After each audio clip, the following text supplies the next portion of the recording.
Race number 3 is the first leg of the 6. That's a good one as well. This is a Class 2 over the 1,800 metres. 8 runners. Marble Hero heads them. Runner-up last time behind Donoso. Packing Dragon unplaced the January Cup last time out. Prawn Barber, a big win on the all-weather last start. Pikachu drops in class. Consort, well, he's 0 from 14 in Hong Kong, but he's got a lot of ability. Hapala Baby was 4th behind Sergeant Titanium. Rickfield goes up in class. He was runner-up behind Rule V last time out. Form was worked out OK.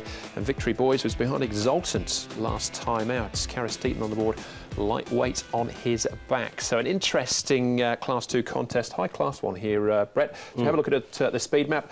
Packing Dragon can get out, can get rolling, and possibly will do here, but good to slow. There's no sort of strong pace predicted. No, there's not, but there are a couple of horses in this race that have taken off from the back in the past and got things moving, and the one I refer to mostly is this horse here, Rickfield, who's drawn in barrier 2 with a lightweight. But as the speed mappers suggested, I think Packing Dragon will eventually roll to the front, take it up. Consort's an interesting one, isn't he? Because we know he can sort of go back, he can also go forward. It's his first start at the Valley, so maybe a spot outside the leader with, you know, a good look at the track in front of him might be possible.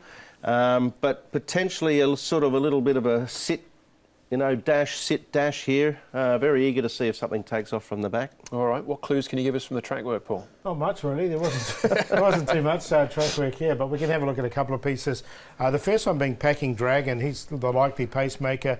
He's not too far away. He hasn't been going too well in his last couple of starts, but his track work this week has indicated to me that he is picked up a little bit, so that's him. And then Pikachu, who's a Group 3 performing horse. He's well rated as well. He's going nicely in the mornings here. You can see just a 400-metre gallop for him, but does like it at Happy Valley. So just the 2 bits there. Yeah, it was that big price, wasn't he, a few months ago? But there's a big jackpot in here.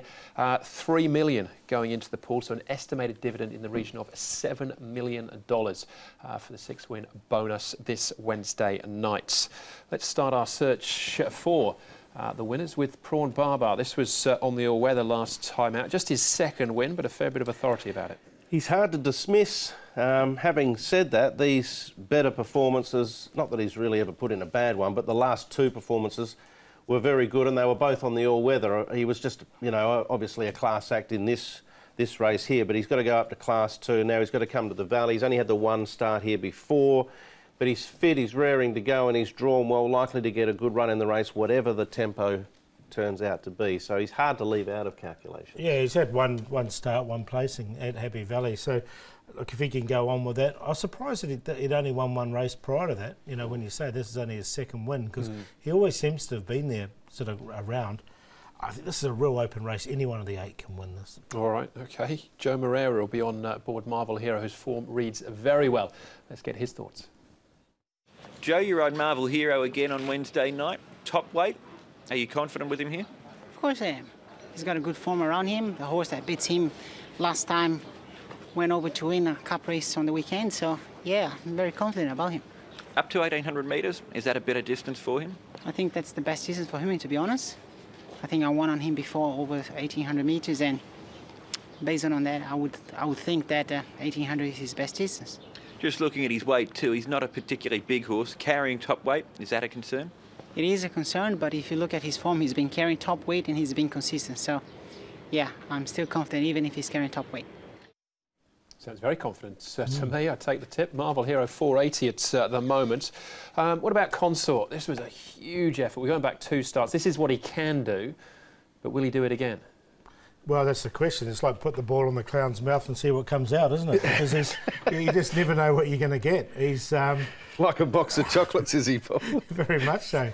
I'm not saying he's Forrest Gump by any stretch of the imagination, because he's got ability, but he's just inconsistent. You know, it's what's he going to do? If he reproduces this, he'll be right in it. Well, but he didn't the next He's run past Hapala Baby and Victory Boys, who you need to probably consider. The last time Hapala Baby ran at the Valley, he ran a track record over 2,200. And Victory Boy's a very honest, handy horse, but you just don't know what you're going to get with him. No. All right, so question mark as far as he's concerned. Rickfield, we touched on him already about what he can do again, these mid-race moves. Wasn't a bad effort here, solid second. Yeah, this was over 2,200 metres and obviously back to 1,800. So, look, he loomed up to win this race and he just got nabbed late by Rule V. He's gone on and franked the form. That's the reason I'm going to tip him, Paul. What did Rule Thee do on the weekend? He blew them away. And this horse just wore down Rickfield, who has drawn barrier 2, potentially an option there to maybe try and sit a little bit closer, or if the speed muddles, whip around them, get them rolling. He's got a lightweight, he's in great form. You know, he probably gets 5 ticks and a lot of the others get 4, so it's an open race, but I'll side with him. I think it's a fantastic race, Paul, with the 8 runners, 4 in, 4 out. Yeah, well, I'm going to put the outside of the field on top, which is Packing Dragon. I think he can get to the front, and he's a strong stayer. There's no other leaders in the race, and in the other races he's had, he's always been another leader. His track work's picked up. He's 1 off 95. He's 94 with a claim rated. So he's been there, done that. And I think he can get to the front and be out of any danger with this if there's muddling race. Rickfield, I agree with you, Brad. He looks harder to beat. Got those colours there as a Quinella. Then Pikachu, who's likes Happy Valley. He's well rated at the moment. And Happy Baby set a track record last time. So I'm going to leave out the favourite Prawn Baba, second favourite Marvel Hero. Go 2, 7, 4 and 6, and I'll be backing 2 each way and making him my long shot. Well, between the two of us, Paul, we got 7 out of the 8 in our selections. Yeah. So it's a very difficult race. It's a tactical battle potentially. They're all quality animals. Rickfield racing really well, drawn well. Bedell knows him well. Honest, him on top. Prawn Baba, Marvel Hero, Consort. I've gone the QQP 1, 3, 7. Even though a small field, I think TT players have escaped something there. Well, the only one we've left out is Victory Boys. I know how you like him, Andrew. So got him on top. Well, there you go. So. Yeah. One of us will be right in some shape or form. We've got the 8 numbers all covered there. Race number 3. All right, that is the high-class race on the programme, the first leg of the 6 up as well. Next up for us is the first leg of the TT.